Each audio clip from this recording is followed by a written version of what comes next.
दिग्विजय सिंह और दिल्ली को लेकर बड़ा अपडेट। इस वक्त दिल्ली में 7 सीटों पर हो गई है इस वक्त बीजेपी आगे। ये बड़ी जानकारी अमेठी से भी स्मृति ईरानी लगातार आगे चल रही है। और एक बड़ा अपडेट, क्या अपडेट है? किशोरी लाल शर्मा आगे हो गए अमेठी से। किशोरी लाल शर्मा हो गए हैं आगे अमेठी से। अमेठी में भी मुकाबला कोई इतना आसान नहीं। स्मृति ईरानी के सामने राहुल गांधी नहीं, लेकिन कहा कि हमने अपने परिवार के सदस्य को चुनावी मैदान में उतारा। जनता ने कितना स्वीकारा, इसको लेकर रुझानों में तस्वीरों की जल्दी क्लियर। लेकिन इससे पहले देखिए बात करते हैं, अमेठी की बात करते हैं तो देखिए स्मृति ईरानी पीछे हो गई हैं। अमेठी से कांग्रेस के प्रत्याशी हो गए हैं आगे, शर्मा इस वक्त आगे हो गए हैं। ये बड़ी जानकारी इस वक्त देखिए अमेठी को लेकर। और वहीं देखिए बात की जाए अजय राय को लेकर भी अपडेट इस वक्त आ रहा है। क्या कुछ कह रहे हैं पहले वो सुन लीजिए एक बार। नरेंद्र मोदी जी के साथ है, इसलिए इनको आत्मचिंतन करना चाहिए कि आज हमारी तरीके से मनगढ़ंत इसकी तैयारी कराकर जनता को भ्रमित करने के लिए और मानसिक दबाव बनाने के लिए दिखाया गया था। निश्चित तौर से जो ज़मीन पर ग्राउंड रियलिटी है उससे हम लोग जुड़े हैं और उसकी जानकारी में इंडिया गठबंधन निश्चित तौर से मजबूती के साथ प्रदेश के अंदर मैंने कहा प्रत्याशित परिणाम देगा। वो देखिए सामने। तो देखिए आरोप लगाते हुए नजर आ रहे हैं अजय राय, लेकिन इससे इतर वाराणसी से दोबारा चुनावी मैदान में पीएम मोदी के सामने।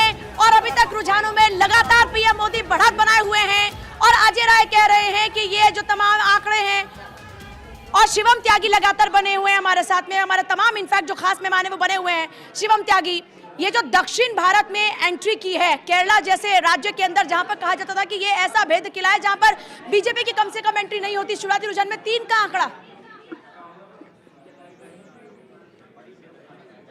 नहीं, जिस तरीके से ट्रेंड्स हैं, जिस तरीके से भारतीय जनता पार्टी ने मेहनत की है वो अपने आप में बेहद शानदार है। और आदरणीय प्रधानमंत्री जी ने भी कहा अगर आंध्रा में 18, तेलंगाना में 12 और कर्नाटक में 22 सीटों पर भारतीय जनता पार्टी आगे चल रही है और केरल में भी 3 सीटों पर आगे चल रही है, तो आप अंदाजा लगा सकते हैं कि साउथ में किस तरीके का असर भारतीय जनता पार्टी का इस बार था। किस तरीके से जितने भी कार्यक्रम हुए साउथ को लेकर वो अपने आप बेहद शानदार रहे। और मैं मानता हूं कि कहीं ना कहीं यही दिखाता है कि भारतीय जनता पार्टी को एक जमाने में जो हिंदी हार्टलैंड की पार्टी कहा जाता था या न सिर्फ उत्तर भारत की पार्टी कहा जाता था, वैसी अब कोई स्थिति नहीं है। इस देश में अब कोई ऐसा राज्य नहीं है भारतीय जनता पार्टी जहां पर या तो मेजर ऑपोजिशन में ना हो या फिर वहां हमारी प्रेजेंस ना हो या फिर इसके अलावा हम वहां सरकार में ना हो। तो कहीं ना कहीं जिस तरीके के रुझान है, जिस तरह की चीजें हैं, आने वाले समय में चुनाव के इस दिन के अंत तक आते आते आप देखेंगे भारतीय जनता पार्टी 400 तो पार करेगी ही, लेकिन साउथ से जो नतीजे हैं वो चौंकाने वाले होंगे। और ये हमारे लिए भी अपने आप में बेहद खुशी की बात है।